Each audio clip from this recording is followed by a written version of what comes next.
That's right, and that chartreuse and white is working, period. So let's see what we got here. Another little schoolie. Yeah. All right.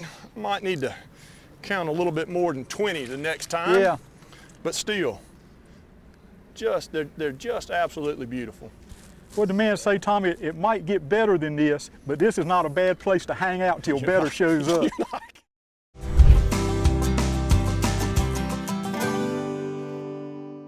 Grady White Boats' reputation for designing ruggedly elegant fishing boats is legendary. Our attention to quality, detail, and customer service is unmatched. From our Fisherman 180 and Coastal Explorers series to the unrivaled Canyon 456, you'll find no boat that rides better and offers more fishing amenities. Go ahead, experience fishing at its best. Get the Grady. Hello and welcome to the Carolina Outdoor Journal. Well, today's program we're going to be fishing for stripers in some really deep water, and we're going to be doing it with fly rods. That's right. This is a fun show today. It's almost a duplicate of what we did about a year ago, fishing. The difference is the temperature, air temperature. A year ago we were fishing real cold, early spring, cold water. The water was in the mid-30s. The fish were down deep in 20, 25 feet of water. Today we're fishing the opposite end of the temperature spectrum. We're fishing close to mid-90s. The water temperature in the probably, I think, in the mid-80s. Fish were down deep. Captain Mitchell Blake had called and said, hey, it's almost what we did when it was cold in hotter conditions. We had to go deep, and so you have to adapt to that. You have to be able to fish sinking lines on these fly rods. The guys will show you what they did and caught a lot of fish. We'll talk about that in gear time. And Donna's got a recipe today using venison. Yeah, it's a sausage biscuit recipe from her using venison. If you like to eat venison and you need something different, say for breakfast, pay attention. It's a good recipe. This is a good recipe. We got a lot going on today. We thank you for joining us. So let's go to work. It's time now for the Carolina Outdoor Journal. Tommy, from 10 inches of snow to 95 degrees, the lower Roanoke couldn't be much different than what we're seeing from the last trip to today. Yeah, it was cold last time in February, and it's hot now in June, but the rockfish are still the same. You know, we're going to try to catch them again on sinking lines. We got Captain Mitch with us again, so tell us about it. We've got a post-spawn stripers coming down. The last time you guys were here, it was pre-spawn. We fished them coming up. Now we're fishing them when they exit the river. We've got a lot of bait coming out of the river, and we've got a lot of hungry stripers. Should be prime opportunity for the fly rod. So hopefully today we're going to spin some rods and see what Let's catch I kind of like that, Chuck. You know, let's go. A little February, a little bit of June, bookends to the whole thing. Let's get us some.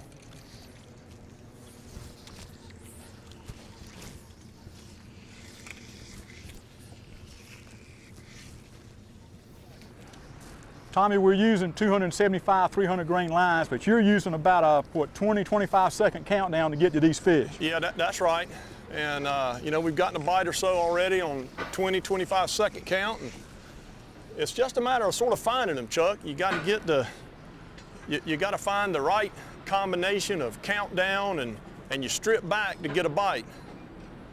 Fortunately, we got Mitch to help us with that.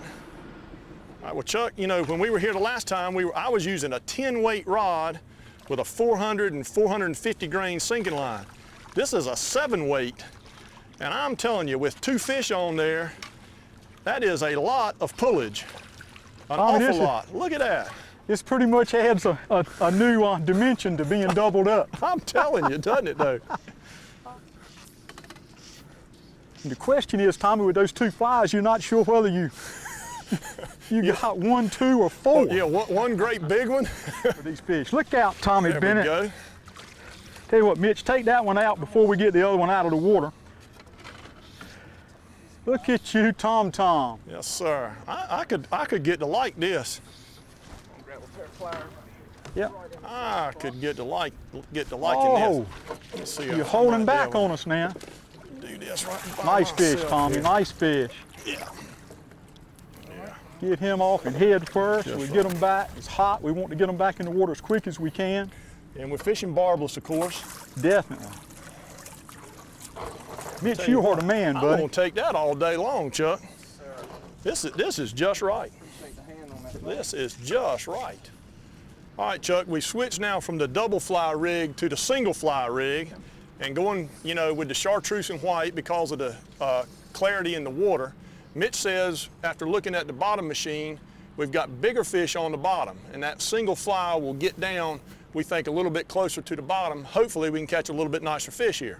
Well, maybe we can at least get it through those schoolie fish and down to some bigger fish, because they definitely stack on depth, waiting for something to come down to them. Now, we've caught a few already, and I'm hoping that Mitch is right on this call, okay? He's been right so far, but hopefully he's right on this one. So I'm ready to catch a little bit nicer one too. Let's go deep. Let's get them.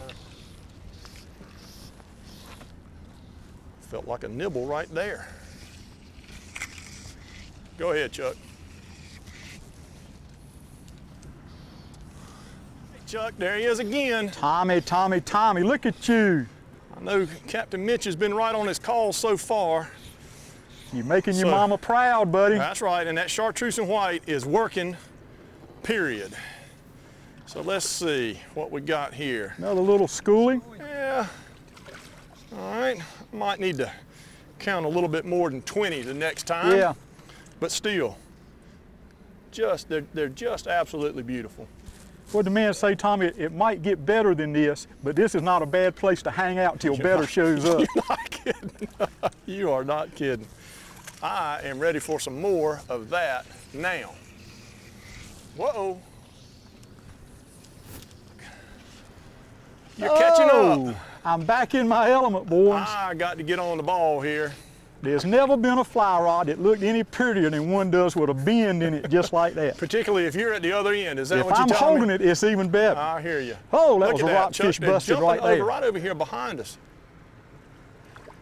And again, Chuck, right, that Mitch. chartreuse and white is hard to beat. Here we go. Let me see that one.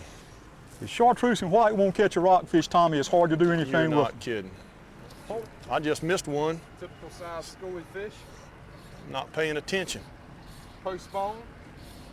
How about Get him that? back in the water there. Just perfect. Just perfect. Way to go, Chuck. Just right. Looking pretty. Thank you, Captain. Thank you, bunch. Chuck, Look at this. There's your long countdown. you are. I just let one go and you hooked up again. This what you feels got there. like a little bit better, maybe about like the one you caught. It better be the way that rod's doubling over. Like I say, it's hard pressed to do anything with them when they got their head going. Not much better, but these little rods make them all Listen, sporty. It's just perfect. Just right. As sporty as they can be. You just can't stress what a beautiful day it is. You know, no wind. It's just, I mean, the fish are rolling around us. Oh, Captain. Mitch is putting us on them. I think he went back in the net.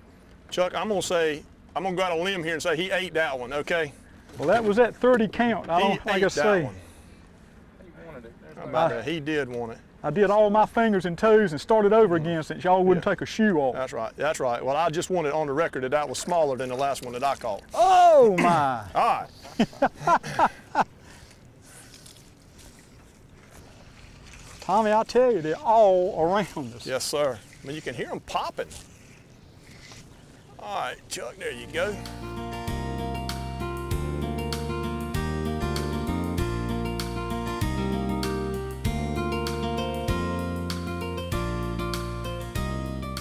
Well, Mitch, the whole river system here is absolutely beautiful. And this spot, of course, is full of fish, and it's very pretty too. But why here? Why right here? What's here? You know, Tom, there's a couple of different things that we follow these fish. We start out in the wintertime. I fish them from the sound. Some years we go all the way up to Weldon and fish them back out. But pretty much pre-spawn, spawn, post-spawn. And what we're looking for this time of year, two things, structure and bait. Number one being bait. These fish are post-spawn, coming back down, they're hungry, they're following the bait. Bait's obviously right here. Why is the bait right here? What we do is just follow the river system down, look for hatches of bait. A lot of times it'll be close to the structure. But, you know, it could be wood structure, it could be concrete, just depending on, you know, where these fish move. Well, Chuck, that's one of the aspects of a great guide too, is Mitch is telling us, you know, he's fishing a lot over here. He's found the fish, he knows where they are. You know, today he told us to come in the afternoon instead of in the morning, for example. So again, it goes back to having a really knowledgeable local guide with you when you're in a place that's foreign to us. Oh, Mitch, they're back again. There we go. Gosh, Chuck. Lord have mercy. Tommy, I'm gonna have to take a fly off, let you catch up in a minute. What do you mean? Oh, What do you mean? I am not going to let you get ahead of me. I saw it. I saw that ate right behind ours. I'm not. Hold tight. Let me get my rod out. Go ahead, Mitch, get Tommy's. His is probably smaller than mine. Look at that. Oh, definitely smaller than mine. I tell you. What is that? Ain't Oh, no use boy. if it ain't chartreuse, right? Yes, sir. Yeah. And we are fishing barbless, of course. Come on. It's a worm. Look at here, look at here. Head shaker. Oh, that's a nice one. We'll take that. Yes, sir. That is a quality fish right there. Pretty work, Chuck. We'll turn him into caught right Pretty now. work. How about that? Pretty Yes, sir, work. Captain Mitch. Barbless hook right out. Right in the corner of the mouth, Chuck. Just perfect. Chuck, that's a quality fish right there. That is That is just right. not bad That's at just- all. I'm my telling. friend. Listen, for June, How about it? buddy, this is just right. We get him back in. Mitch, you are the man, buddy. I tell you that. That's it. Get him, Tommy. Show me another one. I'm ready. I just don't want to get in the way of this scientific discussion that's getting ready to happen here on the boat. Like this one, you can't even talk about I'm what's telling going you on. what. Hey, we'll take him. Trust me, if he catches another fish, I'm gonna call his mother and tell her how Oh. good a time he's having. Miss Blossom would be proud of Isn't that you, something? son. I'll tell you what, Chuck, I just can't get over this. I'm used to going with you to the Roanoke River, you know, in April, May. April and May, and here we are in June catching them again. This is just right. This is just right. And right here close to home, I mean, you just cannot beat it. It'd be You tough can't to. beat it. So let's talk about these sinking lines a little bit too. You know, casting the sinking line, Chuck. We taught Mitch, you know, fishing the Roanoke, upper Roanoke down here, and even in the wintertime, these sinking heads or integrated heads are basically, they're very easy to cast, but folks have to change their stroke a little bit. You want to have a more open loop, you want to slow your stroke down, you want to learn how to make a back cast off the water, and it's just really so much easier to do because it'd be no way in the world we'd get to these fish with a floating line, even a long leader and a heavy fly. And here we're using, you know, small flies and allowing the weight of the head to take it down, you know, 15, 20 feet, and we're catching fish just about every cast. Well, I can definitely say from the customers that I have and what we see, the line makes all the difference in the world Yes, sir. at how the day develops. I mean, if you match everything up perfectly, it's amazing at the fish you can catch, amazing at the fish you can reach. Well, we're matched up. Let's go get hooked Yeah, I up. believe we're matched up just fine. Yeah. Oh my gosh, Chuck. You got another one? Yeah, Tommy, and I swear they're either getting more get up and go or they're getting slightly bigger. So I can feel this one's head shaking. Come on, fish, hang on now. Hang on to him, Chuck. If he'll do his, a little bit yeah. nicer fish, Mitch. Yeah. A little bit nicer fish. Love to see that silver flash. I tell you, he can't get off now. He'll weigh a lot more than he does probably, but that flash weighed about 4 pounds. He got a way of describing something, doesn't he? The flash weighed 4 pounds. Oh, partner. Chuck, you're doing better. Oh, partner. Well, I couldn't stay down. I couldn't stay down all day. You know, well, again, the strategy was to go to the single fly, use a little bit longer count, deeper. and catch a little bit bigger fish, and that's exactly what's happened. Well, some of these fish I'm are gonna getting into tell the 22-inch range, maybe Yeah. 23-inch range. You know, and that's just a good call on changing up your tactic and trying to catch a little bit nicer fish. Outstanding, Perfect. Mitch. Just Outstanding. perfect. Just perfect. That beautiful fish. We should see some bigger fish underneath these underneath the schoolage, just like we marked on the finder. There you go. I'm ready Tell for you one what, of them. Tommy, if a man doesn't like this, he needs to take up golf. You ain't kidding. I think I like this just fine. I'll leave golf to my father. He can have it. To me, there we go. We got him now. There you go. That Chuck, might you have been close to 40, Tommy. You are in the sweet spot now. You got a good rhythm going. You know, a lot of times, Chuck, you know, when you find that sweet spot, you cast into a tree on the bank, for example, and you judge the current just right and the countdown just right. And you can do it over and over and over again and catch them. Yeah, that's a nice one. We'll take that one Yeah, all I bet day you'll in the take him summertime. all day long. Tommy, this is amazing. If there's ever been a fish that's absolutely drop dead gorgeous, this is it. I mean, silver, black stripes, and what an attitude. Yeah, yeah, just perfect. Fight, eat willingly, take a fly willingly.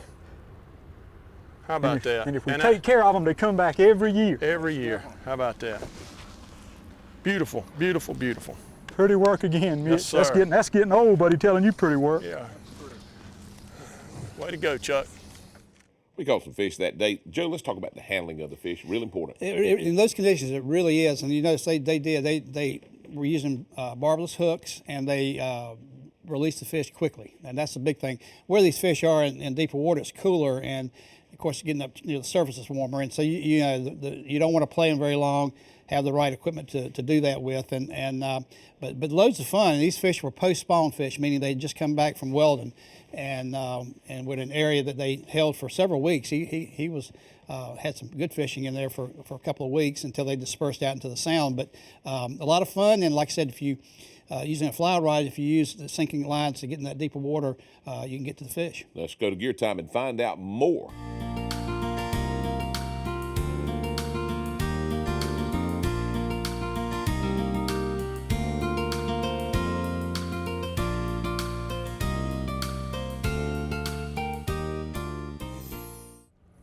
Tommy, Mitch, I'm gonna be honest, I've never seen the lower Roanoke be as hot as it is, the fishing be as hot as it is.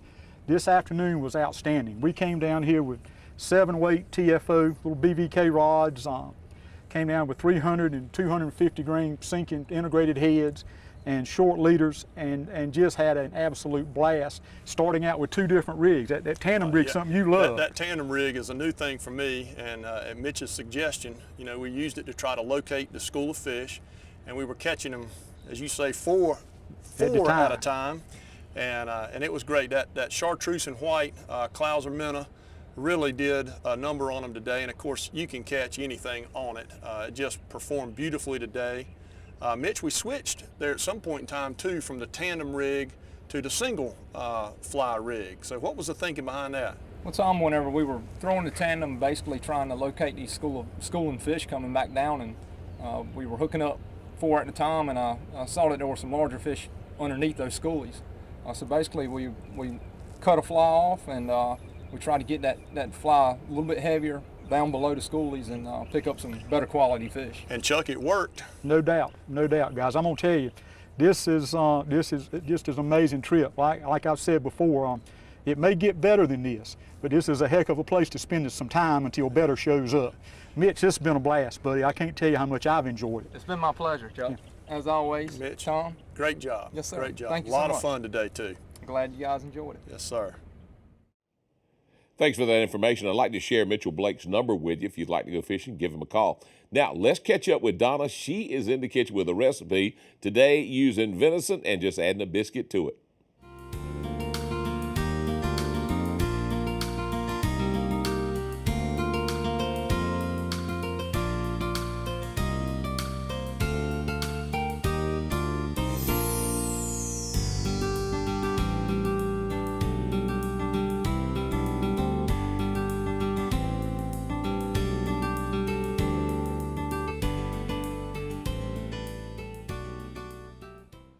Today in the kitchen we're making a cheese biscuit with venison sausage. We're going to go ahead and get started. We have one of our packages of our cheese biscuit mix in our bowl. We're going to add one more. So we're going to use 2 of the cheese biscuit mixes. Then we're going to add 1 cup of milk. That is all quick and easy. Everything is already in the mix for you. So we're going to stir that until it's all incorporated, and then we're going to place this in a baking pan. Instead of rolling them out or dropping them, we're going to place this in a baking pan and bake it at about 400 degrees for about 10 to 15 minutes, depending on how much moisture is in your air. Sometimes you're going to need a little bit more milk, and sometimes you're not going to need as much due to moisture in the air. So we have this all mixed together. We're going to pour this into a greased baking pan. and we're going to bake. Then we're going to spread this out, and then we're going to get a bit of bake. So we'll just spread this out, and you can use your hands if you like. It is kind of a messy deal, but it is kind of fun. So we're going to spread that out, and then we're going to top it with some garlic butter. And what we've done is we've just melted some butter and put some garlic powder in here, and we're just going to spread this onto the top. And this is another way, makes it a little bit easier too to spread this out once you've put the butter on there. So we're going to spread that around, and then like I said, then we're going to bake this, and when it comes out, you can cut them into squares and then put your venison sausage on here. So let's spread this out a little bit, and we'll put that in the oven, and we'll be ready to go.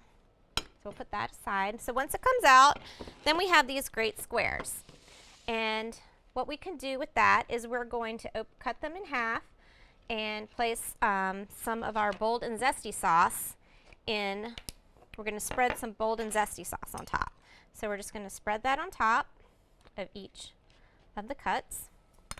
Or you can use the honey mustard if you like, depending on your taste. And then we'll place our venison sausage. And there you have it. Quick and easy, and just a little bit different taste for your average biscuit. There we go. Top those, and you're ready to serve. So let's go ahead and take a look. These are some that I've done. You can place them on your plate in nice little different shapes. If you want, you can use a round cookie cutter if you want to cut them out of your baking sheet too to make them round, or different shapes if you'd like. So I hope you enjoyed the cheese biscuits with venison sausage, and I look forward to seeing you next time here on Simple Cooking. Donna, that's a good recipe. Joe, let's talk about this. Deep water fly rods and just a good fishing day. Well, it was, and this, again, this was the post-spawn. These were the fish that returned from Weldon after spawning, and they were coming back down the river in June. They'd been there for a couple of weeks, and then the show we were mentioning a year ago we did was the pre-spawn, the fish coming out of the sound at the mouth of these rivers, the Roanoke, Kashai, where they're holding, and then they'll make the run up the river to spawn. So all this is in deep water, and the guys that fish and gals that fish with fly rods a lot, they know about the sinking lines. But if you're new to the sport and want to do it, this again was in June. And if you've never done it, give Captain Blake a call. He specializes in not only fly rods but spinning also, and he stays on those stripers in that Roanoke system year round just about. So give him a call. And Joe, again, taking care of the fish is so important. Very important. These fish are in those extreme conditions, when it's that hot, you need to play them quickly and get them back in the water real fast. All right, for Joe Albee, I'm John Moore. Thanks for joining us today on the Carolina Outdoor Journal. Make sure to visit our website for more information.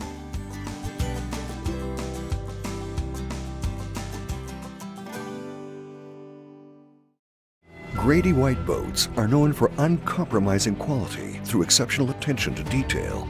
On every model, from 18 to 45 feet, we incorporate exclusive features and quality components that you won't find on any other boat brands. Our exclusive CV2 hull design is ranked highest in every third-party survey done in the marine industry. So every day on the water will be a great day, no matter the conditions. Ask any Grady White owner and they'll tell you, get the Grady.